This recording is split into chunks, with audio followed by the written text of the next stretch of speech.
Howdy folks, and welcome back to World of Warships with Rear Admiral Jingles. I've got something quite special for you today. In an amazing coincidence, I had two World of Warships replays sent in that featured some very similar and highly unusual behaviour from the destroyers on the teams. What do you mean by that, Jingles? You mean the destroyers weren't busy accidentally torpedoing the rest of their teammates? Well, yes, but it's not that. What I'm talking about here is unselfish behaviour. Now, behaving selfishly in an online multiplayer game is no bad thing. At the end of the day, you're there to earn experience and credits and advance yourself, not everybody else on your team. But the best online multiplayer games are set up in such a way that behaving selfishly will benefit the team. Now, that isn't always the case in World of Warships. And if you still don't know what I'm talking about, then watch and learn. This is BCAP in the American Tier 7 destroyer, the Mahan on the Two Brothers map, or possibly it's the Mahan. I really don't know how you pronounce the name of this ship. I suppose we could ask the guy that it's named after, but well, he's dead, so we can't. What made this battle remarkable was the level of teamwork and cooperation displayed by BCAP in particular, and, well, the rest of the team in general. It's something that you don't really see too often in an online game, certainly not at the level that you're going to see here. Often when you're playing World of Warships, you may see people in cruisers with good defensive anti-aircraft firepower, for example, particularly if there's a carrier or two in play, although that shouldn't happen. As of the latest patch, you should never get into a game with more than one carrier on each side. But you'll often see people in AA cruisers asking if the battleships need escorts or whether or not the carrier needs protection. And you're going to see some of that in this battle. At the beginning, one of the cruisers asks the friendly carrier if he needs assistance. The carrier replies, "No, I'm fine, thanks, I'm defensive build," and so the cruisers then head off to escort the battleships. And that's quite rare, but it does happen. What you're going to see BCAP doing is something that I have never seen anybody doing in a random battle in World of Warships, ever. There he is in chat. Watch for me to lay walls of smoke that you can use. He's got 3 friendly battleships and a cruiser behind him. And what generally happens when you come around this side of the Two Brothers map is everybody gets spotted by the destroyers and everybody starts engaging in long-range gunfire. Well, the Mutsuki up ahead has been spotted and has come under fire, and he's laying a defensive smokescreen because he doesn't want to die. But what BCAP does, he sails up to the extent of the smokescreen that's already been put in place by the Mutsuki and then starts generating his own smokescreen. And he's not doing it to shield himself from enemy fire. He's doing it to shield all of those friendly warships behind him from enemy fire. He extends the smokescreen in a big old line to ensure that all of those ships behind him are able to fire at the enemy without much in the way of return fire. Now, there are going to be some gaps in the smokescreen because neither he nor the Mutsuki were travelling slow enough to have an effective continuous blanket of smoke. There are going to be some gaps in it, but it's thick enough that the enemy team are having real problems getting one of those ships in their sights long enough to be able to aim and fire at them. And because BCAP is not hiding in the smokescreen, he's instead worked his way around the flank of the smokescreen, he can see all of those enemy ships and spot them for the friendly ships to the rear. Not all of those friendly ships are smart enough to actually take advantage of the smokescreen that BCAP has provided for them, but the ones that do manage to extend all the way around and take very, very little damage while being able to keep up a constant barrage on those enemy ships up ahead. And while BCAP's sitting here waiting for his smoke generator to come off cooldown, he spots an opportunity for Flak That, who's the captain of the Mutsuki up ahead, to lay down a second defensive smokescreen. And you can see him there in chat suggesting, "Flak That, why don't you lay another smokescreen from those islands up ahead in a line across to the northwest?" And Flak That thinks, you know what, not a bad idea. Let's do it. Once again, not everybody on BCAP's team is smart enough to actually take advantage of the smokescreen that the destroyers are completely unselfishly laying down for their benefit, not their own. But those that do have the sense to slow down so they don't blunder straight through the wall of smoke, once again they get the opportunity to inflict a substantial amount of damage on the enemy team with very little accurate return fire coming in their direction. Of course, no plan survives contact with the enemy, and despite the smokescreen that the Mutsuki has laid, that destroyer over there is in a perfect position to spot everybody for those warships over there as they come around the corner of the island. So he either needs to die fast or somebody needs to lay a second smokescreen to prevent him from being able to spot the friendly ships as they come around. Of course, Not everybody wants to take advantage of the smokescreen. You can lead a horse to water, but you can't make it drink. And BCAP, torpedoes. No, too slow. Never mind. Still, second smokescreen laid. This Tirpitz is determined to just sail right through it, right into even more torpedoes, but, well, what can you do? The smokescreen's there. If the team don't want to take advantage of it, that's not your fault. So why don't you see more destroyers doing this, using their smokescreens for the benefit of the team rather than for themselves as individual players? And the simple answer to that is because they don't really get anything out of it. There's no spotting damage in World of Warships in the same way that there is in World of Tanks. If you're not damaging enemy ships, you're not earning anything out of the match. You don't get a 50% share, for example, of the experience and credits that the rest of the ships on your team get for doing direct damage to targets that you have spotted, in the same way that you do get spotting and assistance damage in World of Tanks. If you want to do well in World of Warships, you need to do damage. And so BCAP actually had a pretty miserable game here, because he just didn't do a lot of damage.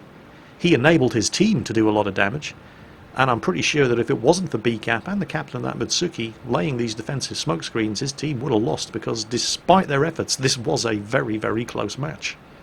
It's just extraordinary to see people sacrificing their own personal advancement in an online multiplayer game for the sake of the team. Now, you could argue that if BCAP hadn't done this, his team would have lost, and in that respect, he was playing selfishly. You could argue that, and you'd be wrong. But I've no doubt that somebody is going to attempt to make that argument in the comments. But what you're going to see in the next battle is an example of somebody using a smokescreen completely unselfishly for the benefit of somebody else on their team. He didn't have to do it.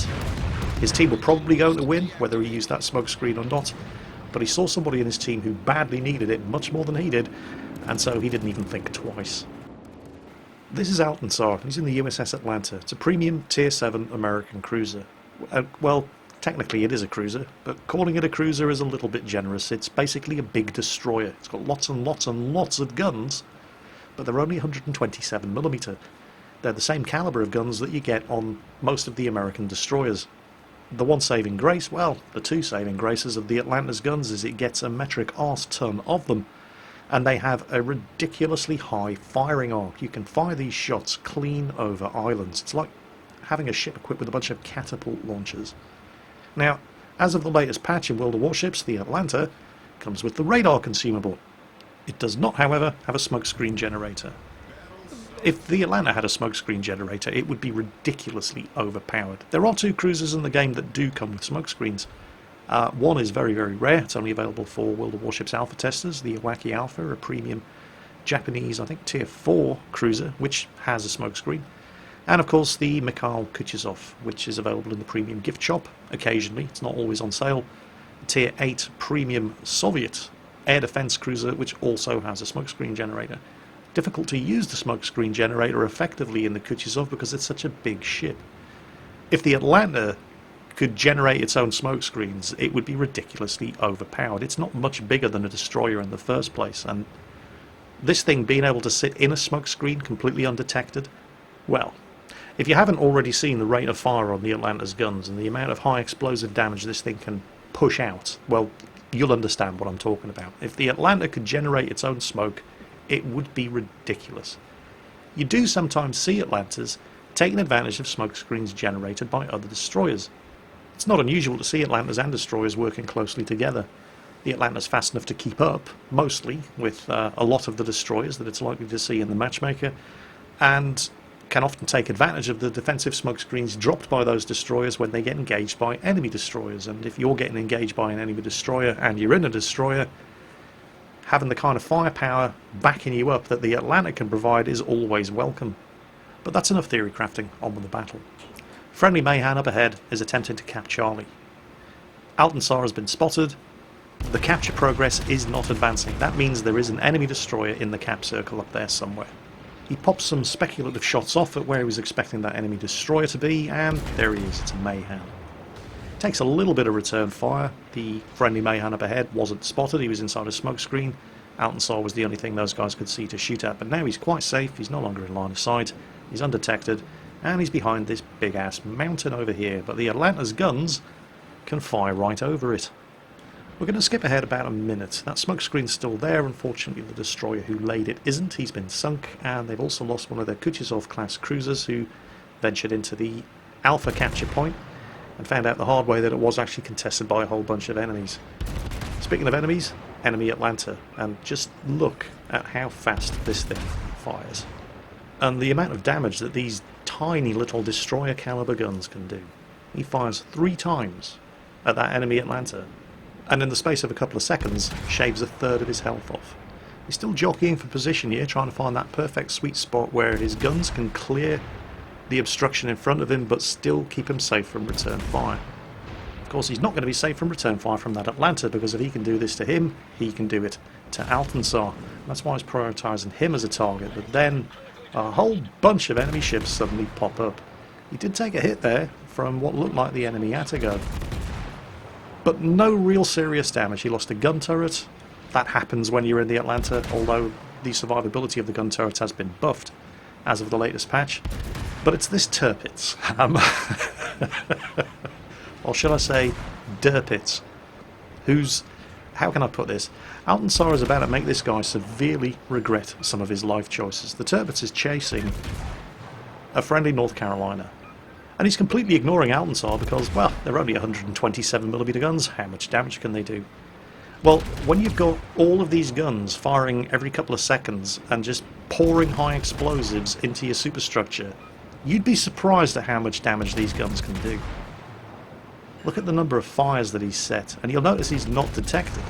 He's not just sitting here letting the Tirpitz spot him. He's moving the ship, as you can see by looking at the ship attitude indicator down there in the compass in the bottom left of the screen. He's moving the ship to keep that island between him and the Tirpitz. He's spotted by aircraft for the moment, but not anymore. And the Tirpitz, I think, has finally realised what an exceptionally bad idea it was charging after that North Carolina, although he's still shooting at it because, well, there's not really anything else he can do at this point. Look at the amount of damage that Althensar is racking up on this guy. You can see the damage counter up there in the top right corner of the screen as that Tirpitz just turns into a 4th of July firework. Oh, and another fire, and he's done. Wow. 212 gun hits, 7 fires set, and 71,000 damage, and this game has barely started. Enemy Mayhan over there got taken out, but he managed to get his torpedoes away. Friendly destroyer up there, the Tier 9, because this is a Tier 9 game, by the way, in which Althensar is playing his Tier 7 cruiser.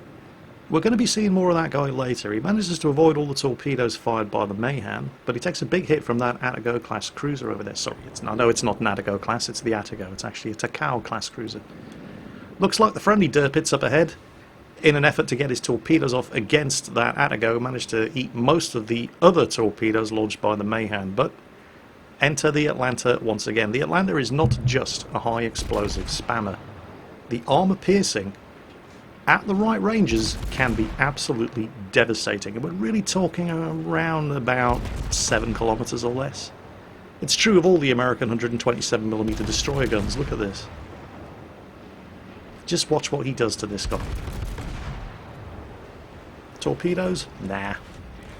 He could have fired torpedoes at the Atago. Yes, the Atlanta has torpedoes as well, but, well, you can guarantee that the Atago is going to have torpedoes in the water against him. And continuing to turn to be able to get the torpedo launchers away would have probably guaranteed his death, so instead he just turns his nose towards the Atago. Yep, there's the Atago's return torpedoes. Skulls some citadels. Oh, Atago's turning away, switch back to high explosive, because you're never going to penetrate him with armor piercing from that kind of angle, and bang. Atago gets finished off by somebody else, but Althensar did the lion's share of the damage to him. He's now got 94,000 damage done in this match. He's had an absolute blinder of a game so far. Can't really say the same about the rest of his team, however. Remember, this is a Tier 9 battle. He's in a Tier 7 very, very lightly armoured cruiser that has a very, very low health pool. The enemy team is currently enjoying a better than 2-to-1 points advantage over Althensar's team, and that's because, well, despite the fact that both teams have sunk an equal number of ships, nobody on Althensar's team is capping anything. The enemy team control both Bravo and Charlie, and nobody, despite the fact that all of the big guns on Althensar's team, including their Tier 9 battleship, the Izumo, are right over there by the Alpha point, none of them are trying to cap it. You can look at the map and see that there are two battleships on Altanzar's team sitting right next to Alpha, but they're just not going in there. Note the Kagero back there, by the way. He's on just a fraction over 1,000 health. Now, you wouldn't expect any heroics from a destroyer who has that little health remaining. But he's going to back Altanzar up here. He's following him into the cap. Altanzar slowing down. Enemy Atlanta spotted up ahead. He's done well to survive this far. Out of effective firing range for Altanzar, of course. The Atlanta's guns only have a 12.5 kilometre range, and he's not really interested in attracting any return fire at this point. He needs to cap. They've got to do something about the points difference. Friendly Kagero behind him, following up into the cap circle. The Miyoko, not. He's instead choosing to divert around the island to the south and not drive into the cap circle. I know why he's doing it. It's very selfish of him. He's basically using Altanzar and the Kagero to spot targets for him and hanging back at the extreme range of his guns. He's waiting for these guys to make targets of themselves, basically, so he can benefit from it. Anyway, Charlie's been capped. Power to the engines. There's the Kagero. Moving on to capture B. Still, nobody on the team venturing into Alpha. Enemy team are moving in there, though. Just about the only real good news at this point is that one of the North Carolinas has managed to finish off that low health Atlanta, so that's done something about the points difference. Unfortunately, doing that gave his position away, and that unfortunate North Carolina is now becoming the focus of fire of all of the enemy ships that we can't really see yet over there at the western end of the map, and bam, there we go. Tirpitz got the killing blow. So, number of ships, still even, enemy team, still ahead on points, and about to finish capping A, and that's when the Izumo finally does something useful, spots the Mogami in the cap, and scores a decent hit on him, which resets the capture progress. All he's done, however, at this point is buy the team a little bit of time. And things are about to get very intense for Altanzar as he exits Charlie and starts making his way into Bravo. The Mogami is no longer spotted. Oh, there's an Iowa. We don't want to get spotted with it. Oh, crap. Enemy Atlanta. He's in range. You're spotted anyway. You lose absolutely nothing by shooting him. He has to kill this Atlanta because the Atlanta is spotting him. You can guarantee that Iowa is turning his guns around. Scores some hits. He's not the only one shooting at him. The Atlanta's slowed. The second salvo misses. Third salvo. Oh, here comes the fire from the Iowa. He takes a hit. The Atlanta is firing back at him. The Atlanta's down. But he's still detected because firing his guns has increased his detection range to 14.5 kilometers, and he's at 11 kilometers from the Iowa, and that's point blank range for an Iowa. And this is where the Rockstar and the Kagero saves the match.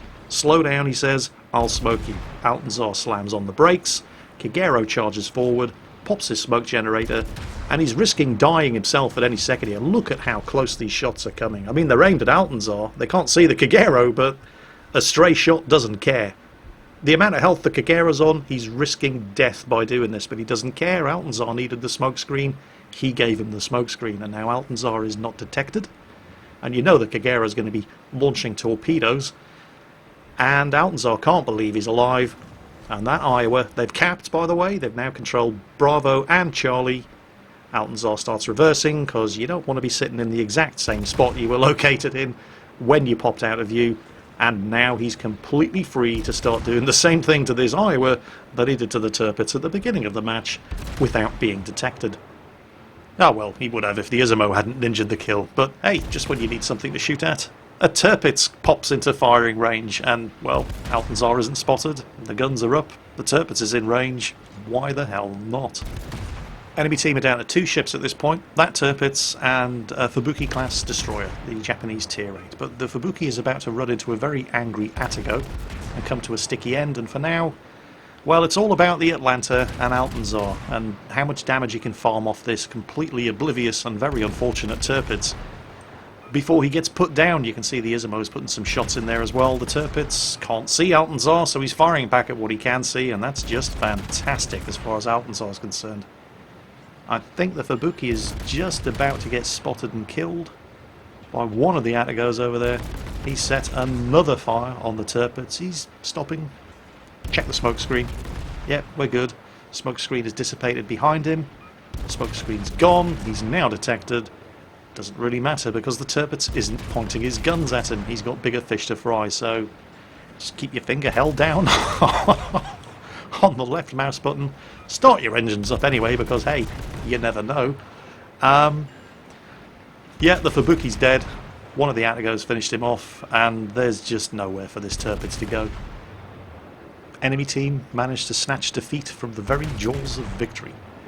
And Altanzar is going to finish this match with, well, just wait until we see the post-battle results. It's all about who's going to get the final kill, though, on the Tirpitz.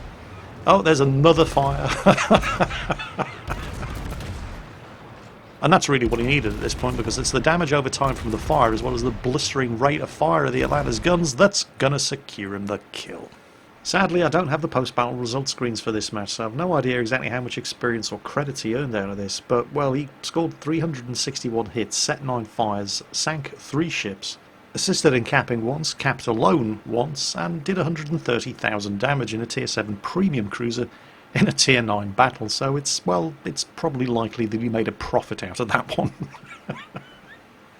But what about that guy in the Kagero? Altanzar was going to do well out of that match whether he survived or not, but the only reason he survived was because of that destroyer. He saw a teammate who was going to die if he didn't do something about it, didn't care about his own personal safety, he just went ahead, stepped up and did it, and that's so rare to see in online gaming. It's really, really good when it happens.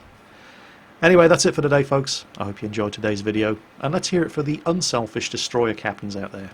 As always, take care, and I'll catch you next time.